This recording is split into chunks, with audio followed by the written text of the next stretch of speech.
big rematch, Ben and your old foe, Eubank Jr. How did you see that one playing out? You know what? Watching the first fight was a great fight, better fight than I expected. Yeah. But I kind of thought, I think Eubank's one fight away from being done. I thought his balance was shot to bits. I've seen him sparring, knee pads on and stuff. But I just thought, wow, you're one fight away from being done. I think the rematch is a good fight, probably a better fight than I first predicted, if that makes sense. And I think the buzz around a Conor Benn versus Chris Eubank Jr. rematch is heating up, and boxing experts are already weighing in on how this grudge fight might unfold the second time around. Their first clash was surrounded by drama, controversy, and no shortage of personal animosity, and fans have been clamoring for a sequel ever since. Now, with both fighters at different stages of their careers, with Benn eager to prove himself at the elite level and Eubank determined to silence the doubters, and the stakes feel higher than ever. Analysts are dissecting every angle, from Benn's explosive aggression and speed to Eubank's experience and resilience, making this one of the most hotly debated matchups in British boxing today. Let's break it down.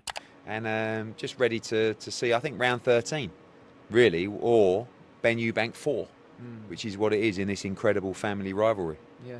And do you think Eubank will let you get a word in edgeways this time? I don't really know what to do. He's a great planner. You know, like he really thinks about what he's going to do. I'll just turn up. I've not even thought about it. Yeah. Maybe I should start planning about what I'm going to do and say. There's not a lot to say other than watch the first fight and know that we're going to come better this time. You know, Conor was really inactive going into that first fight. It was his first fight at 160, and up until the end of the 10th round, I couldn't split him. And Eubank finished really strong, won the fight in a thriller, and Conor's well up for the second one, and it's going to be another war. It's an interesting one, and I think Conor Benn will get the win. Kicking it off with Eddie Hearn, who highlighted just how brutal the first fight was, describing it as physically punishing for both men, so punishing that they both ended up in hospital, with Eubank spending several days recovering. Given that, Hearn said there was real question over whether either fighter would be willing to go back to those extremes, despite the massive payday. He gave credit to Eubank Jr., noting the deep places both fighters went that night, and praised their decision to run it back. After a delay from the original September date, Hearn confirmed that the rematch is now set for November 15th at Tottenham Hotspur Stadium, promising another high-stakes thriller. You know, there were times when, I don't know, not that I think Eubank would retire, but the first fight was incredibly physically taxing on both men. You know, both men ended up eventually that night in hospital, and Eubank was there for several days. And there was definitely a feeling of, are they going to want to run it back? I mean, the money's obviously huge, but do you want to go to those places again? And, you know, I have to give, you know, despite our differences, I have to give Junior respect, because he went to some deep places that night. Both of them did. And they're choosing to run it back and go to the same places where they will definitely be going in this fight. So, you know, the first fight date, which was September 20th, didn't get off the ground because, you know, Eubank physically said he wasn't ready for that fight. So we're here now, November 15th, back at Tottenham Hotspur Stadium, and back for another thriller. On a different scale, Carl Froch believes the earlier press conference didn't offer much fireworks between Conor Benn and Chris Eubank Jr., largely because the two men now carry a certain respect for each other after sharing 12 grueling rounds. Froch points out that Benn came out with too much ego, forcing the pace and pressing hard, while Eubank stood his ground, even surviving a heavy shot in the third round. That moment, Froch suggests, showed Benn he can hurt Eubank, and showed Eubank he can take Benn's best and still push through. In Froch's eyes, Eubank had to dig deep and deliver one of the strongest performances of his career to secure the points win, while Benn, despite the loss, earned admiration for pushing a bigger man to the limit. It's why Froch sees the rematch as genuinely exciting, admitting the first fight exceeded his expectations and set the stage perfectly for round 2. And there wasn't really a great deal to report on the press conference in terms of Eubank and Benn, because I feel like them two now have a bit of a profound respect for each other. They shared the ring for 36 minutes, 12 3-minute rounds, and they both went for it. Conor Benn went for it. He went for it too much. He was over-ego and he was pressing the pace too much. Eubank Jr. met him. He got clipped in round 3, I believe. So he knows he can be touched and hurt. Conor Benn knows he can land a big shot, and Eubank can stay in there and stay with him. So and it went 12 rounds, and he lost Conor Benn. So there'll be a respect there from Conor Benn, even though he don't like the guy, or as he says, he hates him.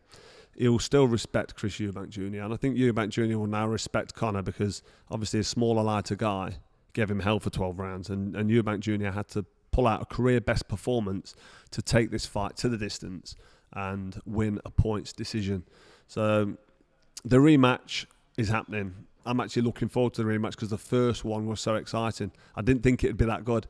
I mentioned about the levels of it. I mean, Froch explained that the demand for a rematch is being driven by the fans more than the stakes of the fight itself. He pointed out that there are no world titles on the line, and in terms of career progression, neither Benn nor Eubank Jr. gained much from it. For Eubank, the first fight already cemented the family legacy. Just as his father had the upper hand over Nigel Benn, Eubank Jr. secured victory over Conor Benn, putting that rivalry chapter firmly in the history books. Froch noted that with the first result being decisive, this sequel doesn't really add anything new from a sporting perspective. The demand is we want to see it again. The fans are calling for it. Still no world title fights on the line. Still doesn't do a great deal for Conor Benn's career, or Eubank's career, really. I mean, Eubank's secured the name. He's put the Chris Eubank name, the Eubank name, in the history books again. He's sorted the legacy out because, you know, between Nigel Benn and Chris Eubank Sr., they had their 2 fights, and the history books will say that Eubank got the better of Benn. And now Eubank Sr.'s done it and got the better of him. It's kind of put that chapter to bed. It's kind of finished, and there's no world titles on the line, which I mentioned. There's nothing really at stake any different to the first one. In fact, less than the first one, because we know who won fair and square, and that was Eubank Jr. But Froch shifted to what still makes the fight appealing. He acknowledged that the first bout was entertaining enough to warrant a second, and suggested Benn may come in with a calmer, more measured game plan this time. Still, Froch stressed the fight matters more to the men in the ring than to boxing as a whole. Benn wants revenge, Eubank wants to confirm dominance, and both stand to make a huge payday. At the end of the day, Froch said that's the nature of prize fighting, fighters chasing legacy, bragging rights, and big money, and fans will tune in regardless. it was a great fight. It was entertaining. So we get to see it again. And Conor Benn gets to take his time a little bit more and maybe try and box a little bit more cute in the rematch. We'll see what happens, won't we? But for me, it's a fight that probably means a lot less for boxing than what it does for the actual fighters. You know, the fighters, for them, there's a lot at stake. Conor Benn wants to overturn the decision. And Chris Eubank wants to cement the decision and say, I've done it twice. Bottom line is they're making big bunts, aren't they? Big dollar. And they might as well make money. These are prize fighters. We can't begrudge them making money fighting because that's what they do. That's why they get in the ring.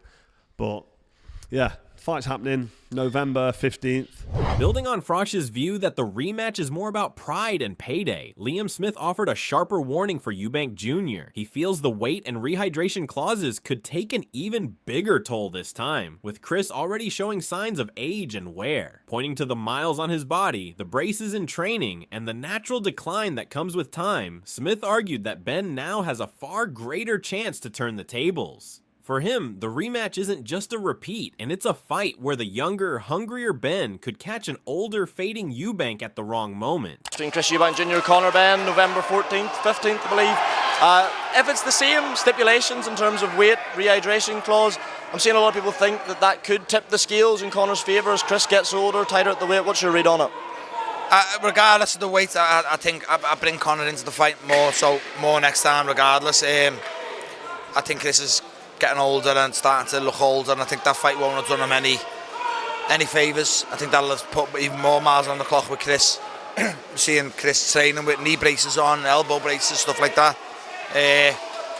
I give Conor a real chance next time. Smith agreed with a particular Eddie Hearn statement, which implies that Eubank's hunger may be fading, suggesting Chris now views the rematch more as business than ambition. He's already beaten Benn once for millions and will fancy doing it again for more. While Smith admitted that the same version of Eubank from the first fight has a clear path to victory, he also felt Chris looked just a fight or two away from being done, leaving Benn with a real chance to capitalize.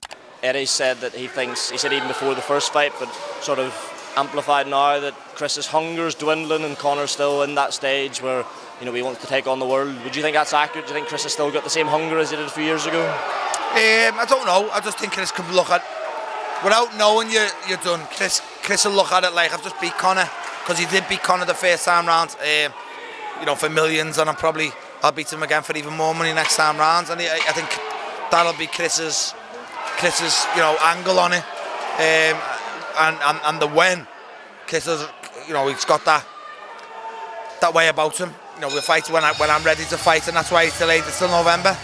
Is there a route for victory for Chris in that fight? If you were advising him, if you were coaching him, what would you go for? If he turns up the same way he did last time, then there's a route to victory, because I think Conor outperformed last time. I think Conor performed very well for the Conor Benn, and Chris won the fight. So if Chris turns up like he did last time, then he's got a chance. But I thought Chris looked, as I said, 1 or 2 fights away from being done. Adding to the discussion, Johnny Nelson believes the rematch has all the excitement of the first fight, and then some, predicting it could electrify arenas just like Wembley did. On the weight issue, he pointed out that the agreement remains unchanged from the first bout, but the Boxing Board of Control will be keeping a close watch to ensure safety, given how strict they are about limits. Nelson suggested that any misstep could draw fines or even risk the fight being pulled, highlighting the added pressure both fighters will face as they prepare to step back into the ring. For me, it has everything and more what the first fight did, and I think this fight would definitely do Wembley all over again. Oh, it's going to be brilliant. I can't wait for it. You touched on it there about the weight, as Eubank Jr. had to cut down. Do you think that will happen again? Do you think weight might be a contentious issue again? Well, as far as I know, the agreement is exactly the same as the first fight agreement. Nothing changed. Everything is exactly the same. Now, I don't know how Conor, how Chris will navigate his way around the boxing boards of controls, stringency in regards to watching what's happening, because the boxing board of control will put him under a lot of pressure when he saw things like this, and they had to pull him. Because when I saw this, which was out before the fight, I said, you know what, this fight could get pulled, because the boxing board seeing this, they have a duty of care to say, whoa, no, this is dangerous. He doesn't expect the rematch to mirror the first fight, predicting Conor Benn could emerge victorious this time. He pointed out that while Eubank Jr. impressed initially, there were moments where his legs looked stiff and his movement limited, suggesting room for Benn to exploit. Nelson emphasized that Benn now knows what he's capable of, and with that growth, he believes the rematch could easily swing in the younger fighter's favor. I know we're a long way away from it at the moment, but right now, would you be expecting the same result with Eubank winning? No, I wouldn't be accepting the same result. I don't think Eubank can improve on his performance. I think at times in the fight, I thought his legs looked stiff, looked stationary, looked like he was stuck in quicksand. I do see improvement there for Conor, and I do think the results will be different the other way around in the next fight. I think it'll go the difference all over again, but I think Conor now knows what he's capable of doing. And then listen, that's a bold statement to make, because I have ultimate respect for both fighters, for Chris and his dad, Conor and his dad. But this is you're just saying what you see. And I think if they fight again, I think Conor wins. Continuing the discussion on the rematch, Hamza Shiraz argued that Conor Benn now enters with a clear edge. He emphasized just how punishing the first fight and weight cut were, particularly on Chris Eubank Jr., whose body may struggle to fully recover this time around. In contrast, Benn is still young, strong, and brimming with energy, and he now knows what he is capable of after going the distance in their first clash. Shiraz suggested that this combination of youth, resilience, and experience could allow Benn not only to claim victory, but even force a stoppage, making the rematch potentially even more thrilling and unpredictable than their first showdown. All right, let me ask you lastly, Conor Benn, Chris Eubank Jr., the rematch has been announced. We kind of hear it's the same stipulations as last time in terms of weight, rehydration, etc. It's the same thing. Yeah. I didn't know that. I thought they'd change it a bit. It's an interesting one, and I think Conor Benn will get the win. I think he'll get the win. I feel like Eubank Jr. doing that all again. It's not like he's young and his body can recover from it. His body wouldn't have recovered from what happened to him last time in terms of the weight cut and that fight as well. It took a lot out of him.